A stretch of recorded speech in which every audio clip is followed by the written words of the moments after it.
ओम नमश्चंडिकाय।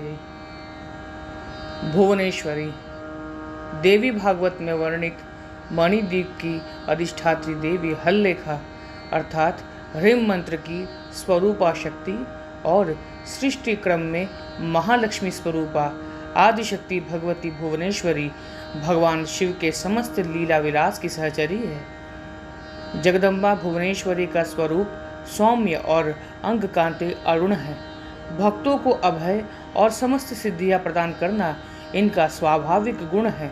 दश महाविद्याओं में ये 5वें स्थान पर परिगणित है। देवी पुराण के अनुसार मूल प्रकृति का दूसरा नाम ही भुवनेश्वरी है।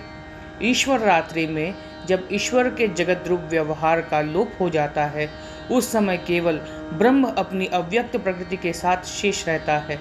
तब ईश्वर रात्रि की अधिष्ठात्री देवी भुवनेश्वरी कहलाती है। अंकुश और पाश इनके मुख्य आयुध है। अंकुश नियंत्रक का प्रतीक है और पाश राग अथवा आसक्ति का प्रतीक है। इस प्रकार सर्वरूपा मूल प्रकृति ही भुवनेश्वरी है, जो विश्व को वमन करने के कारण वामा, शिवमयी होने से ज्येष्ठा तथा कर्म नियंत्रण, फलदान और जीवों को दंडित करने के कारण रौद्री कहलाती है। भगवान शिव का वाम भाग ही भुवनेश्वरी कहलाता है। भुवनेश्वरी के संग में ही भुवनेश्वर सदाशिव को सर्वेश होने की योग्यता प्राप्त होती है।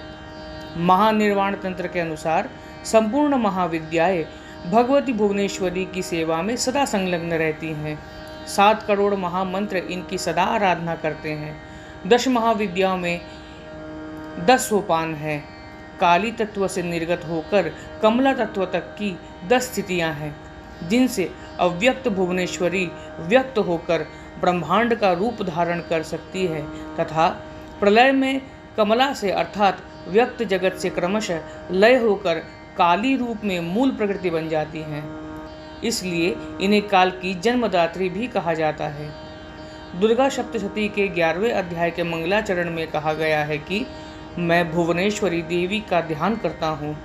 उनके श्री अंगों की शोभा प्रातः काल के सूर्य देव के समान अरुणाभ है। उनके मस्तक पर चंद्रमा का मुकुट है। 3 नेत्रों से युक्त देवी के मुख पर मुस्कान की छटा छाई रहती है। उनके हाथों में पाश, अंकुश, वरद एवं अभय मुद्रा शोभा पाते हैं। इस प्रकार बृहन्नील तंत्र की यह धारणा पुराण पुष्ट होती है कि प्रकारांतर से काली और भुवनेशी दोनों अभेद हैं। अव्यक्त प्रकृति भुवनेश्वरी ही रक्तवर्णा काली है। देवी भागवत के अनुसार दुर्गम नामक दैत्य के अत्याचार से संतप्त होकर देवताओं और ब्राह्मणों ने हिमालय पर सर्व कारण स्वरूपा भगवती भुवनेश्वरी की ही आराधना की थी। उनकी आराधना से प्रसन्न होकर भगवती भुवनेश्वरी तत्काल प्रकट हो गई। वह अपने हाथों में वाण, कमल पुष्प तथा शाक मूल लिए हुए थी। उन्होंने अपने नेत्रों से अश्रु जल की सहस्त्र धाराएं प्रकट की। इस जल से भूमंडल के सभी प्राणी तृप्त हो गए। समुद्रों तथा सरिताओं में अगाध जल भर गया और समस्त औषधियां सींच गई। अपने हाथों में लिए गए शाकों और फल मूलों से प्राणियों का पोषण करने के कारण भगवती भुवनेश्वरी ही शताक्षी तथा शाकंभरी नाम से विख्यात हुई। इन्होंने ही दुर्गमासुर को युद्ध में मारकर उसके द्वारा अपहृत वेदों को देवताओं को पुनः सौंपा था। उसके बाद भगवती भुवनेश्वरी का एक नाम दुर्गा प्रसिद्ध हुआ। भगवती भुवनेश्वरी की उपासना पुत्र प्राप्ति के लिए विशेष फलप्रदा है। रुद्रयामल में इनका कवच, नील सरस्वती तंत्र में इनका हृदय तथा महातंत्रार्णव में इनका सहस्त्र नाम संकलित है। जय मां भुवनेश्वरी।